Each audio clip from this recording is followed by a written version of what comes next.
षट द्रव्य गुण पर्याय और प्रमाण का, जड़ कर्म चेतन बंध कारू कर्म के अवसान का, कह कर स्वरूप यथार्थ जग का जो किया उपकार है, उसके लिए जिन वाणी माँ को वंदना शत बार है, वंदना शत बार है, वंदना शत बार है।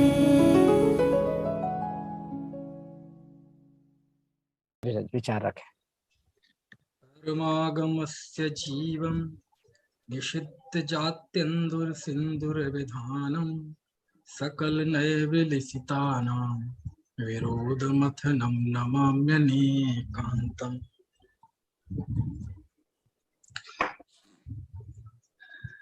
निश्चय नए व्यवहार नए पे केंद्रित आज की जो गोष्ठी थी, उस गोष्ठी में केंद्रीय भूमिका निभाने वाले आदरणीय डॉक्टर राकेश जी, गोष्ठी के 4 सम्मानीय वक्ता भाई पवित्र डॉक्टर प्रमोद जी, भाई साहब राकेश जी, स्वानुभव जी, संचालक भाई गणतंत्र, मुख्य अतिथि गौरव शास्त्री, और विशेषज्ञ वक्ता भी चूंकि है नहीं लेकिन परोक्ष रूप से उनका अभिवादन करता हूं, और सभी आत्मवर्षिक भाइयों बहनों। चूंकि गोष्ठी न्याय पर है, नए पर है, और नए और न्याय के विषय, प्रमाण के विषय जितने गंभीर होते हैं, कभी कभार थोड़े बोझिल होते हैं, ये उस विषय की विशेषता है। और इस सत्र में भी वो विशेषता बराबर रही, क्योंकि हकीकत में जो चर्चाएं हैं ये सामान्य श्रोताओं की है नहीं। सामान्य श्रोता होगा भी तो उसके कोई पल्ले ज्यादा पड़ने वाला है नहीं, लेकिन फिर भी बहुतेरे श्रोता जुड़े रहते हैं, और उनके धैर्य को मानना पड़ेगा। ये उनकी विशुद्धि है कि कहीं ना कहीं लगता है कि कुछ ना कुछ सीखने मिलेगा, और ये भाव बहुत अच्छा भाव है। 4 प्रमुख वक्ता आए। अनुभूति जी के सुंदर मंगलाचरण से शुरुआत हुई थी इस गोष्ठी की। हालांकि धन्यवाद भाई गौरव को, अध्यक्ष का आधे से ज्यादा काम तो उन्होंने ही कर दिया, एक एक वक्ता की समीक्षा कर दी। तो अब मैं ज्यादा क्या कहूँ। हमारे 2 तो बड़े अभी नवोदित शास्त्री हैं जो पहले नंबर पे आए थे, भाई पवित्र, और चौथे नंबर पर आए थे स्वानुभव।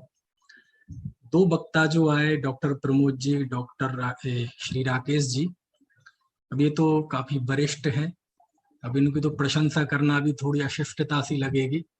ये तो जब बोलेंगे अच्छा ही बोलेंगे, लेकिन ये पवित्र और स्वानुभव ये नवोदित हैं, इनको देखकर थोड़ा सा मन आनंदित होता है। और जैसे पवित्र ने जो विषय लिया, चूंकि कई बार ये होता है, मेरा वक्ताओं से निवेदन है, हो सकता है गलत भी होंगे, विषय बहुत थोड़ा चुनना चाहिए, बहुत छोटा, बहुत छोटा। छोटे में बड़ी बात करो, बड़ी बहुत ज्यादा बोलने में दिक्कतें खड़ी हो जाती है। तो लेकिन अब जो भी है विषय, वो जो भी जैसा भी दिया गया या लिया गया, उनका विषय काफी गंभीर था, लेकिन फिर भी उन्होंने उस विषय को संक्षेप कर लिया थोड़ा, और आचार्य देवसोन और कुंद कुंद देव के बीच में ही रहे, नए चक्र की पूरी परंपरा बताई। और उसके पंडित कैलाश चंद जी की जो नए चक्कू माल्य धवल आचार्य की जो प्रस्तावना है, भाई साहब डॉक्टर राकेश जी की श्रुत भवन दीपक की शुरुआत में जो कथन है, उन सबका पर्याप्त सहारा लिया। और जो सबसे अच्छी बात मुझे लगी, चाहे वो स्वानुभव के बारे में हो चाहे पवित्र के बारे में हो, दोनों ने प्रश्नों के जवाब बहुत अच्छे दिए। पवित्र के सामने भी जो प्रश्न आए कि वह स्यात क्यों नहीं, नए में स्यात के बिना अभी वो निश्चयाभास क्यों नहीं होता, प्रमाण को व्यवहार में क्यों लिया, इनके जो जवाब दिए पवित्र ने, उससे मैं बड़ा प्रमुदित हुआ, बहुत आनंद आया। और इससे इनके होनहार पता चलती है कि बहुत अच्छे से अध्ययन ये करते हैं और ये उल्लास की चीज है। ऐसे ही स्वानुभव के सामने भी जो प्रश्न आया बहुत महत्वपूर्ण प्रश्न था कि जब दूसरे मतों में न्याय है ही नहीं तो उसकी न्याय में उसकी उपयोगिता कैसे हुई। तो उसने जवाब दिया, क्योंकि हमारे यहाँ न्यायवाद स्वीकृत है, उसी वजह से हम परमत का खंडन कर पा रहे हैं। और ये इतना अच्छा जवाब था, मुझे भी तत्काल में ये जवाब सूझा नहीं था, मैं भी चिंतन में चला गया था लेकिन उसने जो जवाब दिया 2 लाइन में, वो बहुत अच्छा जवाब था। जवाब मतलब मन को छूने वाला जवाब। तो ऐसे विद्यार्थियों की मैं घोर तारीफ करूंगा, प्रशंसा करूंगा, क्योंकि गोष्ठी से ऐसे ही लोग निखरते हैं, इन्हीं के कंधों पे आगे है, क्योंकि ये जो अब नई पीढ़ी है, इस नई पीढ़ी के सितारे हैं। और डॉक्टर प्रमोद जी अब चूंकि काफी वरिष्ठ हो गए हैं और वो जैसा भाई साहब ने कहा, बिल्कुल जैसे एक प्रस्तावना लिखी जाती है, उनकी जो शैली है वो लेखन वाली शैली है और वही उनके वक्तृत्व में आती है। और उनका जो विषय था निश्चय व्यवहार नय का निहितार्थ, वो निश्चित रूप से बहुत अच्छा विषय है। उन्होंने जिस तरह पूरे साहस के साथ और बड़ी संजीदगी के साथ, हालांकि मैं भी बहुत जल्दी समझने की कोशिश कर रहा था, कई बार मेरे दिमाग से भी स्लिप हो रही थी बातें, और उम्मीद है वो भी धीरे धीरे सब समझ में आएंगे। लेकिन उन्होंने जो निश्चय नय के 5 लक्षण हर एक निश्चय और व्यवहार के कथन में लागू होंगे, वो जो उनका एक विशिष्ट उपक्रम है, वो निश्चित रूप से बहुत प्रशंसनीय है और बहुत आनंददायक है। क्योंकि यदि वैसा नहीं होगा तो कहीं ना कहीं नए के लक्षण में निश्चयाभास व्यवहाराभास आ जाएगा। और कुछ बातें उनकी बड़ी साहसपूर्ण है, वो भी भविष्य में समझी जाएंगी, है ना। जैसे व्यवहार नए का प्रतिपाद्य निषेध, अब ये चीज धीरे धीरे समझनी, अभी ये सबके लिए नई चीज है, हो सकता है और अच्छे से निखर कर आए और आपके अंदर तर्क आए, हमें भी संतोष हो, लेकिन अभी ये कोई ऐसी बहुत ज्यादा समालोचना की चीज नहीं है फिलहाल। लेकिन इसे अभी और समझना बाकी है, मुझे भी समझना बाकी है ना। व्यवहार को निश्चय निषेध उसका प्रतिपादन है, ये बात तो सत्य है कि व्यवहार की सार्थकता निश्चय के नए के द्वारा उसकी निषेध करने में ही है, लेकिन व्यवहार का प्रतिपादन निषेध, ये थोड़ा अभी समझने में वक्त लगेगा और उम्मीद है कि मैं समझ पाऊं। ऐसी बहुत सारी बातें हैं। दरअसल क्या है कि व्यवहार और निश्चय, कहीं कहीं शास्त्रों में निश्चय के एकांत खड़ा न हो जाए, इसके लिए व्यवहार की उपयोगिता बताई जाती है। कहीं कहार व्यवहार का जब कथन आ जाए और व्यवहार का एकांत ना खड़ा हो जाए, तो उस पर बिल्कुल हमला बोलकर निश्चय नय की बातें की जाती है। तो ये कभी कभार बातें शास्त्रों में प्रतिक्रियात्मक होती है। वस्तुतः बात ऐसी है, अब देखो जैसे मैं ज्यादा दूर क्या जाऊं, समय सार में ही लिखते हैं 59वीं गाथा, जीवस्य एस वर्णो जड़े ही व्यवहार दो उत्ता, जीव का वर्ण है ऐसा जिनेन्द्र देव व्यवहार नय से कहते हैं। अब आप इसे क्या कहें, कुंद कुंद देव व्यवहार को भी सर्वज्ञ कथित कह रहे हैं। और एक बात और है, निश्चय नय व्यवहार अभूतार्थ है, असत्यार्थ है, असत अर्थ का प्रतिपादन करता है, ये बात बिल्कुल सही है। लेकिन ये बात हम निश्चय नय पर खड़े होकर कह रहे हैं। निश्चय नय की दृष्टि से व्यवहार असत्यार्थ है, व्यवहार व्यवहार की दृष्टि से सत्यार्थ है। लेकिन चूंकि व्यवहार के जरिए हमें ऊपर बढ़ना है, तो उसका निषेध भी किया जाता है, उसकी स्थापना भी जरूरी, निषेध भी जरूरी। ऐसे कई विमर्श के बिंदु हैं, बहुत अच्छे बिंदु हैं, प्रमोद जी ने अपनी तरफ से रखे। और जैसे कि भाई साहब अभय जी ने भावना व्यक्त की, तो वो समर्थ हैं सब प्रश्नों के जवाब देने में, आगम खोजने में, और हम उम्मीद करते हैं कि वो ऐसा जरूर करेंगे। क्योंकि बहुत बहुत स्लिप होने वाली बातें, कई बार एक लाइन को समझते हो दूसरी लाइन पर पहुंचते थे तो पीछे वाली विधि निषेध, तो ये सब चीजें होती हैं लेकिन गोष्ठी में, है ना। लेकिन ये कोई घबराने की चीज नहीं है, विद्वत संगोष्ठी है। लेकिन मैं उनके साहस को और जिस तरह से उन्होंने नए सिरे से चीजों को देखा, ये बहुत अच्छा किया। और उनका लेख भी जल्दी आए तो उस पर और प्रकाश डलेगा। तीसरे विद्वान भाई साहब राकेश जी, चूंकि उनका विषय है वही मैंने बताया, विषय के जो लिखा गया था उसमें ही थोड़ी सी गड़बड़ी थी, इसलिए हम उनसे उम्मीद नहीं रख सकते थे कि मोक्ष मार्ग या संसार मार्ग। अब संसार मार्ग यानी होता है मिथ्या दर्शन ज्ञान चारित। अब उसमें नए की क्या उपयोगिता, उसमें तो कुनय की उपयोगिता है, नए की तो सम्यक दर्शन ज्ञान चारित्राणी मोक्ष मार्ग है। लेकिन भाव यही था कि उसका लौकिक क्षेत्र में भी क्या उपयोग हो सकता है नए का। तो खैर, लेकिन अब जो भी था, चूंकि वो बहुत सरल आत्मरसिक जीव हैं, तो उन्होंने अपने स्वभाव के अनुकूल अपनी बातें संजीदगी से रखी। बाकी नए की लौकिक उपयोगिता तो इतनी है कि नए के बिना हम बोल ही नहीं सकते। जो बोलेगा वो कोई ना कोई नए से बोलेगा, कोई माने या ना माने, है ना। और चौथा जो स्वानुभव ने विषय लिया, नए में, न्याय शास्त्र में नए की उपयोगिता। दरअसल आप पूछते हैं पानी में शीतलता की क्या उपयोगिता है, गुड़ में मिठास की क्या उपयोगिता है, आत्मा में ज्ञान की उपयोगिता क्या है। ऐसा ही ये प्रश्न है कि न्याय में नए की क्या उपयोगिता है। अरे नए मतलब स्यादवाद, है ना, स्यादवाद के अंतर्गत ही आता है नए। और आप्त मीमांसाकार समंत भद्र देव तो सबसे लास्ट में लिखते हैं, आखिरी में 113वीं कारिका में, इस तरह स्यादवाद की सिद्धि हुई। यानी जैन दर्शन और सारे जैनेतर दर्शनों के बीच में जो रेखा खींचने वाली चीज है वो अनेकांत स्यादवाद है, ये नयवाद है। नयवाद के बिना न्याय नहीं है, नयवाद के बिना तो कोई जैन दर्शन का कोई शास्त्र नहीं है। इसलिए वो तो बहुत विस्तृत विषय था, लेकिन उन्होंने न्याय की दृष्टि से पूरा जो अकलंक से लेके सारा बताया, ये बहुत अच्छा है। इससे चारों वक्ताओं ने अपने विषय के साथ न्याय किया। कुछ बिंदु मैं यहाँ रखना चाहता हूँ, क्योंकि निश्चय व्यवहार ये शुरू कहाँ से हुआ, हमें हर चीज की उत्पत्ति स्थल देखना पड़ता है।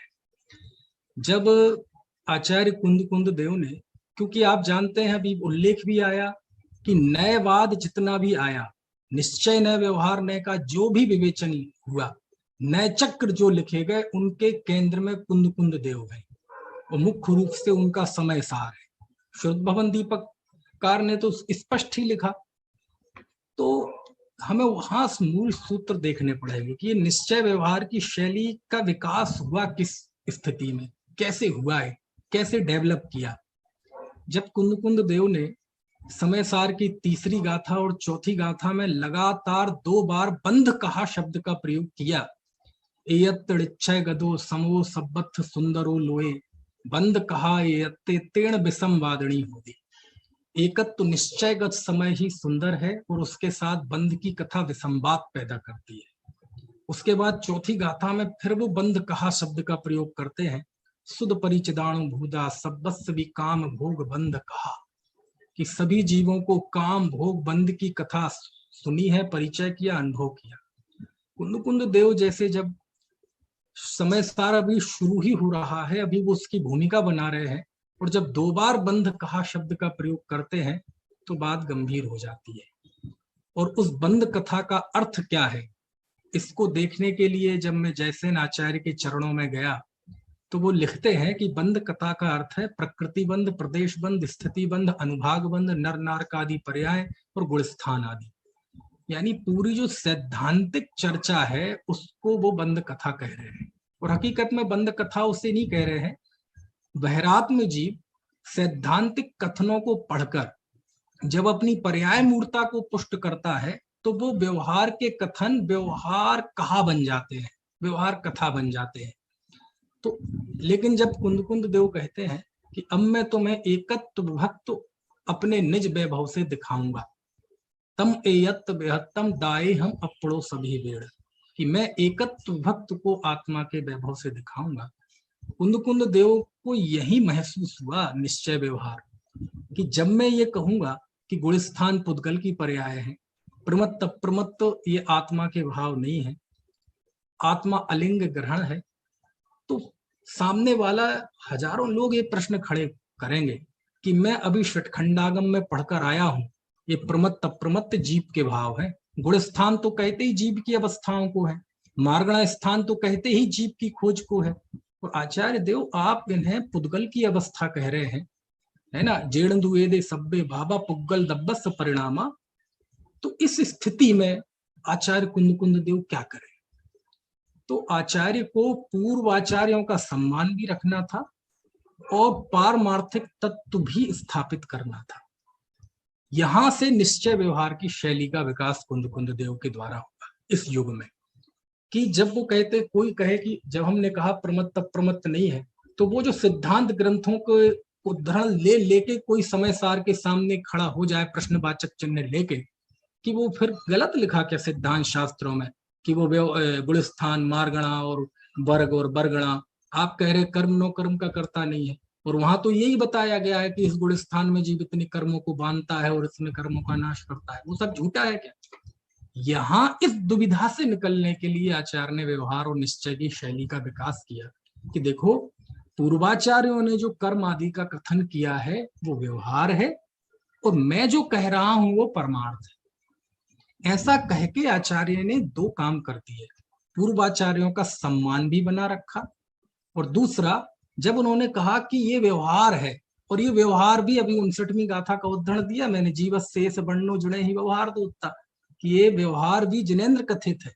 ऐसा कह के आचार्य ने एक और महासत्य स्थापित कर दिया कि जीव को देखने की एक ऐसी भी दृष्टि है जिस दृष्टि से वह गोरा काला गुणस्थान वाला कर्मों का कर्ता दिखाई देगा, उसका, है ना, और वो भी सर्वज्ञ कथित है, लेकिन जिस शुद्ध नय के द्वारा मैं जिस शुद्धात्मा को देखना चाह रहा हूं वहां वो नहीं है। तो ऐसा कह के आचार्य ने स्यादवाद इसी का नाम है। जब हम कहते हैं शुद्ध नय से आत्मा शुद्ध है, तो उसी समय एक और संभावना जीवित रहती है कि एक ऐसी भी दृष्टि है जिससे वो अशुद्ध दिखाई देगा, और अशुद्ध दिखाई नहीं देगा, वो अशुद्ध है। यदि हम ऐसा कहेंगे कि वो अशुद्ध है नहीं और दिखाई देता है, तो इसका मतलब वो नया भास होगा, फिर नय नहीं होगा, नय का विषय मौजूद रहता है। ये बहुत महत्वपूर्ण बात है ना। खैर, जब वो निश्चय के सामने खड़ा करते हैं तो झूठा है। तो इस तरह यहां से वो निश्चय व्यवहार की उत्पत्ति मूल हुई है। और फिर आप देखो, समय सार में जाओ, कर्ता कर्म अधिकार में हर जगह दूसरे पक्ष को आचार्य ने ये कहा है, ये सब व्यवहार है, ये सब व्यवहार है, ये सब व्यवहार है ना।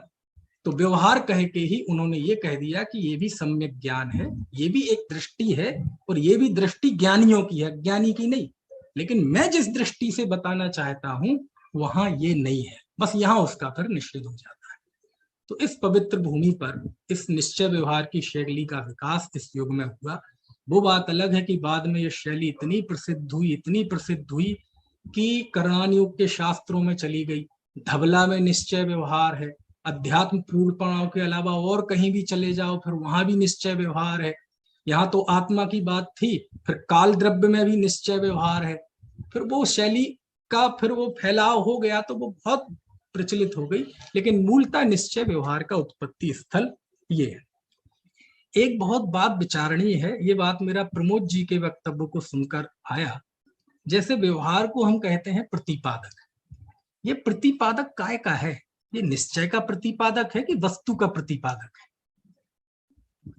मेरा प्रश्न शायद समझ रहे हो आप। जब हम कहते हैं व्यवहार नय प्रतिपादक है, तो आमतौर पे तो हम कहते हैं निश्चय नय का प्रतिपादक है, लेकिन थोड़ा इस बिंदु पर विद्वान लोग विचार करें कि क्या व्यवहार नय निश्चय नय का प्रतिपादक है या वस्तु का प्रतिपादक है।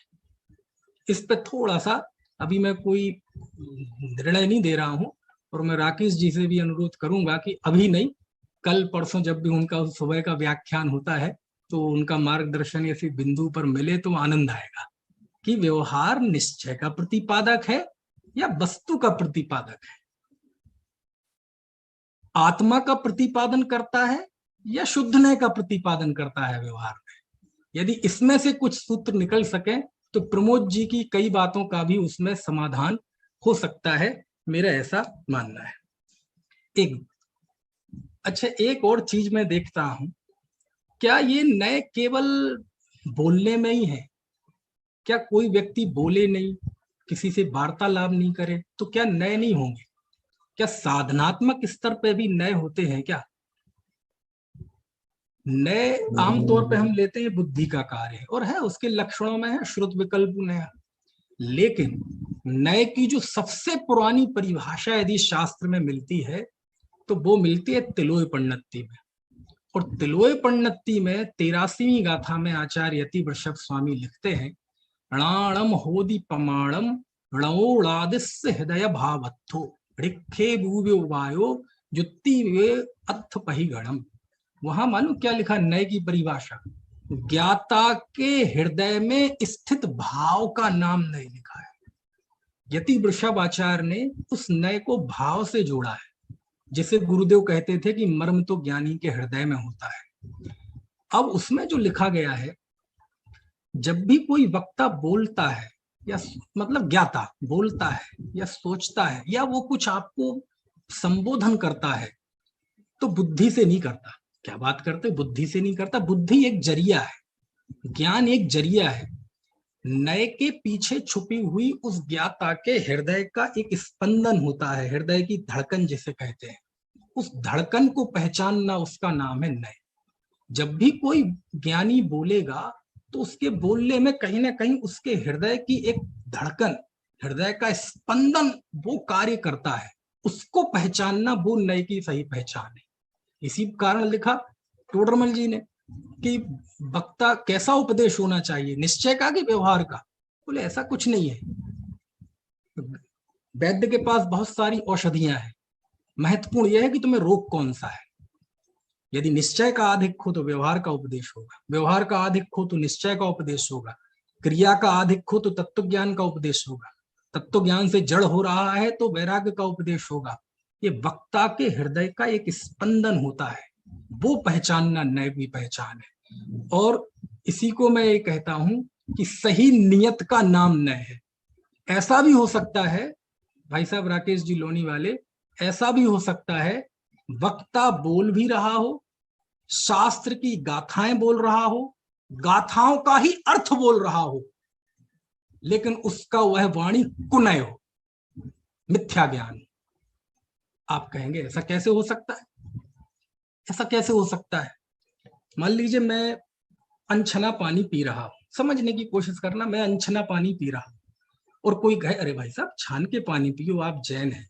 और मैं कहूं अरे आपने सुना नहीं, जो मन्नदी हिंसामी हिंसे जामी या परे ही सत्य ही सोमूड़ो अन्नाणी नाणी है तो विपरीदो। जो ये मानता है कि मैं किसी को मारता हूं या कि मैं किसी को बचाता हूं वह मूर्ख है, वह अज्ञानी है। आपने पढ़ा नहीं समय साथ। अब देखो वो गाथाएं आचार्य की बोल रहा है, अर्थ भी सही बोल रहा है, हो सकता है उसकी टीका भी सुना दे अमृत चंदाचार्य की, जयसेनाचार्य की, लेकिन उसका वो सारा प्रतिपादन कुनय है।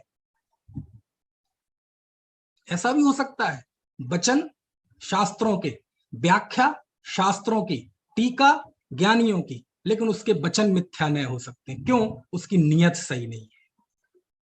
उसके जो हृदय में जो स्पंदन है ना, उस स्पंदन में छल है। इसलिए मैं कह रहा हूं सबसे पहले जो नए की परिभाषा यति वृषभ आचार्य ने दी है वो बहुत मंथन करने लायक है, बहुत मंथन करने लायक है। ज्ञानी के हृदय में स्थित भाव का नाम नए है। जब भी कोई वक्ता बोलता है, संबोधन देता है और ना भी बोले, उसके हर विचार में एक हृदय का स्पंदन होता है, उस स्पंदन का नाम नए है। और ये साधनात्मक भूमि में होता है। यद्यपि साधना क्रियात्मक तौर पर नए का कोई काम नहीं है, लेकिन ये साधनात्मक तौर पर नए नहीं है कि वो कुंद कुंद देव जब समय सार लिखते हैं तो लिखते प्रमत्त अप्रमत्त में नहीं हूं, गुणस्थान आदि पुद्गल की पर्याय है। और जब वही भक्ति करते हैं तो लिखते हैं मोहक्ख हो, कम्मक्ख हो, बोहिला हो, सुगैगमण समाधि मरणम, जड़ गुण संपत्ति हो मज्ज। हे भगवान आपके प्रसाद से मुझे उत्तम बोधि की प्राप्ति हो। और वही आचार्य लिखते हैं एगो में सत्सदु अप्पा। वही बुद्धजन राय जी लिखते हैं जो नगोद में सोही मुझ में सोही मोक्ष मधार, निश्चय भेद कछु भी नाही भेद बिने संसार। और वही बुद्धजन राय जी लिखते हैं प्रभु पतित पावन में अपावन चरण आयो शरण जी। ये क्या दोहरा मापदंड है? दोहरा मापदंड नहीं है। जब बुद्धजन राय जी लिखते हैं जो नगोद में सोही मुझ में, वो बोलने का नाम, उस कथन का नाम नए नहीं है। उस समय जो उनके हृदय के स्पंदन में जो भगवान आत्मा झलक रहा है, वहां पहुंचना वो नए है। और जब वही जीव भगवान के सामने गड़गड़ा रहा है प्रभु पतित पावन, वही बुद्धजन राय जी, दूसरे नहीं। प्रभु पतित पावन मैं अपावन। अब उस दृष्टि से तो ये दोहरा मापदंड हो जाएगा। अभी ये व्यक्ति कह रहा था जो गोद में सोई मुझ में, हमको कछु भय ना रे। अब ये जीव कह रहा है कि भगवान मैं पतित पावन, आप पतित पावन है, मैं अपावन हूं, मैं आपके चरणों में आया हूं। अरे यहाँ उसके हृदय की धड़कन को समझना पड़ेगा, वहां नहीं पहुंचेंगे तो नए समझ में नहीं आएगा। तो कहने का आशय ये है, सही नियत का नाम नय है। कहना मैं ये चाहता हूं, वाणी भी सही हो, व्याख्या भी सही हो, व्याख्या ऊपरी ऊपरी, गाथा भी सही हो, उसकी टीका भी सही हो, पेज नंबर भी सही हो, लेकिन यदि आपके मन में अभिप्राय सही नहीं है तो वो सच्चे वचन भी झूठे हैं, वो सच्चे वचन भी मिथ्या है। इसलिए सही नियत का नाम है ना। ऐसी बहुत सारी बातें, मैंने तो 28-30 पॉइंट लिख रखे हैं, अब तो समाप्त करना ही पड़ेगा क्योंकि अब समय बहुत हो चुका है।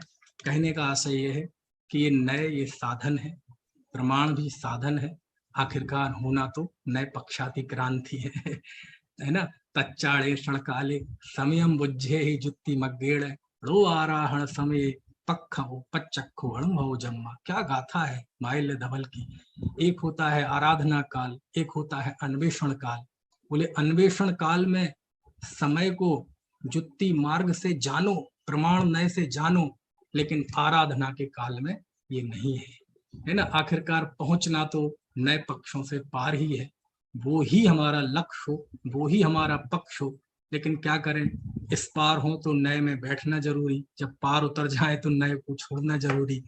हम कहाँ हैं ये महत्वपूर्ण है। नए नाव तो आखिरकार बैठना भी पड़ेगा और उसको छोड़ना भी पड़ेगा, और अभी हम बैठने का प्रयत्न कर रहे हैं, जल्दी ही नाव को छोड़कर पार भी उतर जाएं। लेकिन जब हम किनारे पे पहुंचते हैं नाव में बैठकर, जब एक पैर उस तरफ उस किनारे पर जमता है तब पीछे का पैर नाव से छूटता है।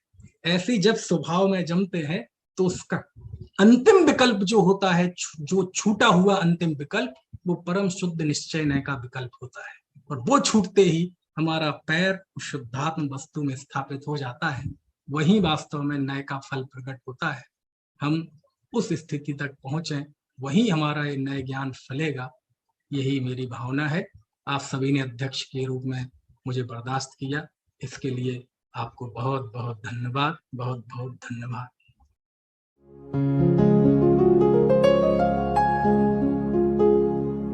निज निधि निज में बताए, यह अनंत उपकार है उसके लिए जिन वाणी माँ को वंदना शत बार है, वंदना शत बार है, वंदना शत बार है।